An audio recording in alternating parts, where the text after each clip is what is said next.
Good Shabbos, everybody. I'd like to begin with a couple of announcements of a halachic nature that may come in handy. This year, since we have a 3-day Yom Tov and the third day is Shabbat, we are going to make an Eruv Tav Shilin. This will be done on Wednesday afternoon. All the details of which I have attached to our Parshat sheet for this week. So if you want information about how to do the Eruv Tav Shilin, please look there. Also, this year, as all years, the first day of Pesach, we stop saying Mashiv Haruach U'Morid HaGeshem, the prayer for rain, and some substitute Morid Hatal. Others just say nothing. They leave that section blank. That's really the Minhag Ashkenaz. This year, since we won't have a minyan, we normally announce people to start saying, or start not saying Mashiv Haruach on Musaf. But this year, since we don't have a minyan, this is postponed until Mincha. So Musaf, but just to be on the safe side, you should daven Musaf earlier than usual. Then we would daven around 10:30 or so. And then you can say Mashiv Haruach U'Morid HaGeshem in Musaf. Then later that day, Mincha, you no longer say Mashiv Haruach.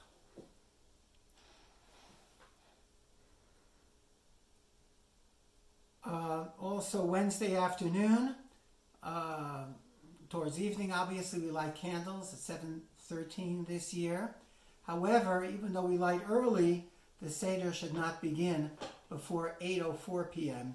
until 3 stars are visible at night. If there's any issue involved with doing the Seder, I know it's late. It's actually earlier than most years this year, but please give me a call. So here we are. Shabbat Hagadol, the great Sabbath, has arrived.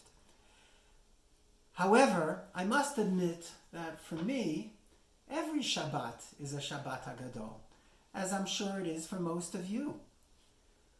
One day in 7, we allow ourselves to relax, to truly take in that beautiful sunset, to sit with family and friends, and spiritually unwind. Anyone who observes Shabbat regularly knows exactly what I'm talking about. You can't live without it. Indeed, every Shabbat should be called Shabbat Hagadol. So what gives with this Shabbat? What's so special about this Shabbat that we call it the Great Sabbath? The most famous explanation, many of us know this, is recorded by the Sidur Rashi, in which he exclaims that in the year of the Exodus, the 10th of Nisan fell out on Shabbat, which incidentally this year was also the case.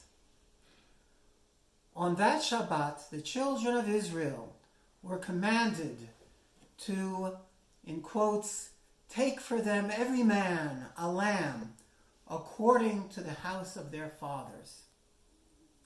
Now, this was no easy task.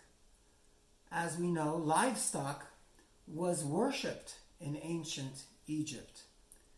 The Israelites would have naturally felt quite anxious about capturing these sacred animals and slaughtering them in full view of their Egyptian neighbors.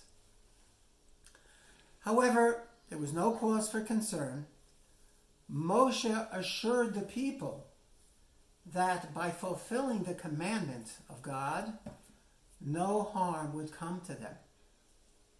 And so it came to pass. Miraculously, the Egyptians refrained from assaulting the Israelites as their God was being roasted before their very eyes. Thus, the miraculous name is given to this Shabbat, Shabbat Hagadol. Now, the most puzzling feature of this story, I think, is the fact that this is an odd religious belief on behalf of the Egyptians. Of all the mighty beasts that walk the face of the earth, why would the Egyptians deify the lamb, the meekest of all creatures? I could see how the majestic lion, or the ferocious tiger, or the humongous elephant could inspire reverence. But the lamb? What unique attributes does the lamb possess that would inspire the reverence of those ancient pagans? It occurred to me that the lamb does have one unique trait that makes them stand out, quite literally, ex grego. They always follow the leader.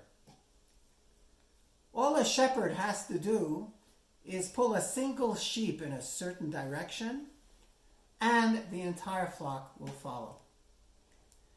Similarly, the ancient Egyptian society was one of strict conformity, not only in style and custom, but in their very philosophy as well.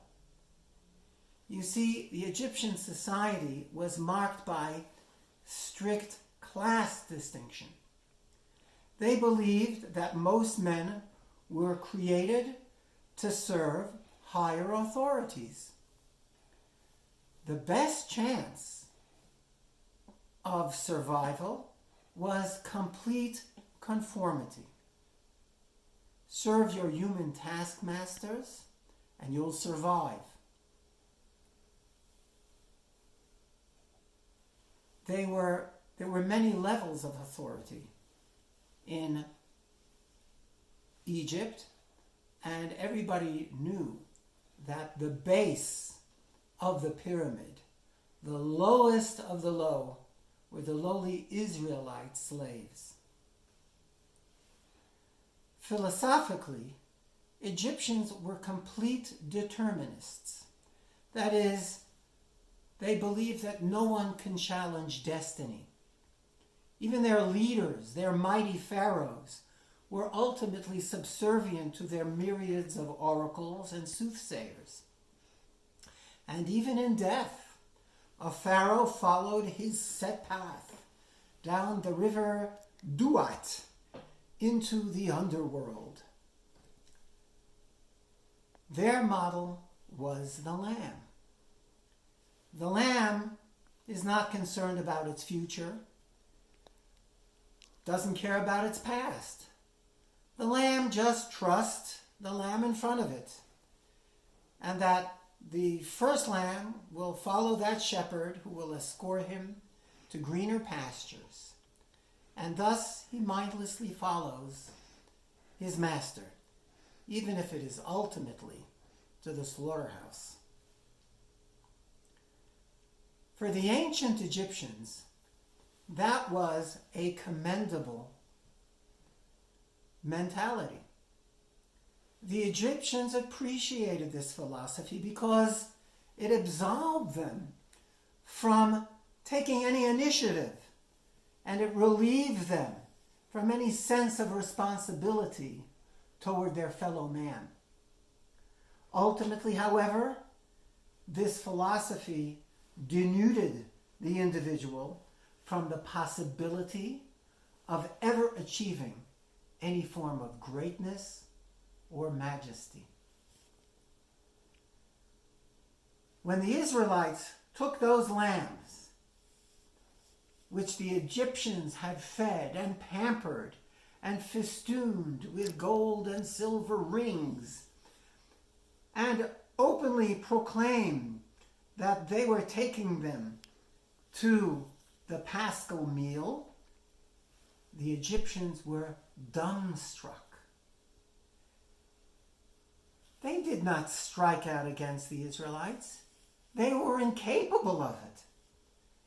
Their whole Weltanschauung, their whole world philosophy was suddenly crushed in a single moment. All they could do was stare in awe. God knew that this was going to happen. And that's why he assured the people not to fear the Egyptians. This explains why this particular Shabbat was transformed into Shabbat Hagadol. Modern society is not so different from those of the ancient Egyptians. Most people are conformists.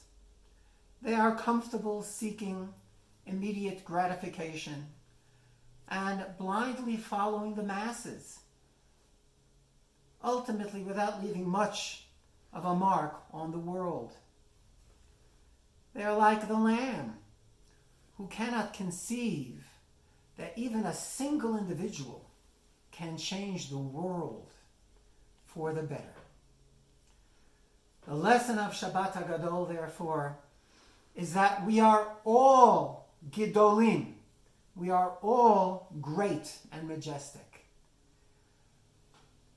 Each and every one of us has a mission in life, unique to our talents and our strengths, which must be accomplished. We remind ourselves annually of this fact by proclaiming the Shabbat before Pesach, this Shabbat, Shabbat Hagadol. May we all be blessed with a kosher and a gesund, healthy Pesach, and may we all come out of this greater than when we came into it. Shabbat Shalom.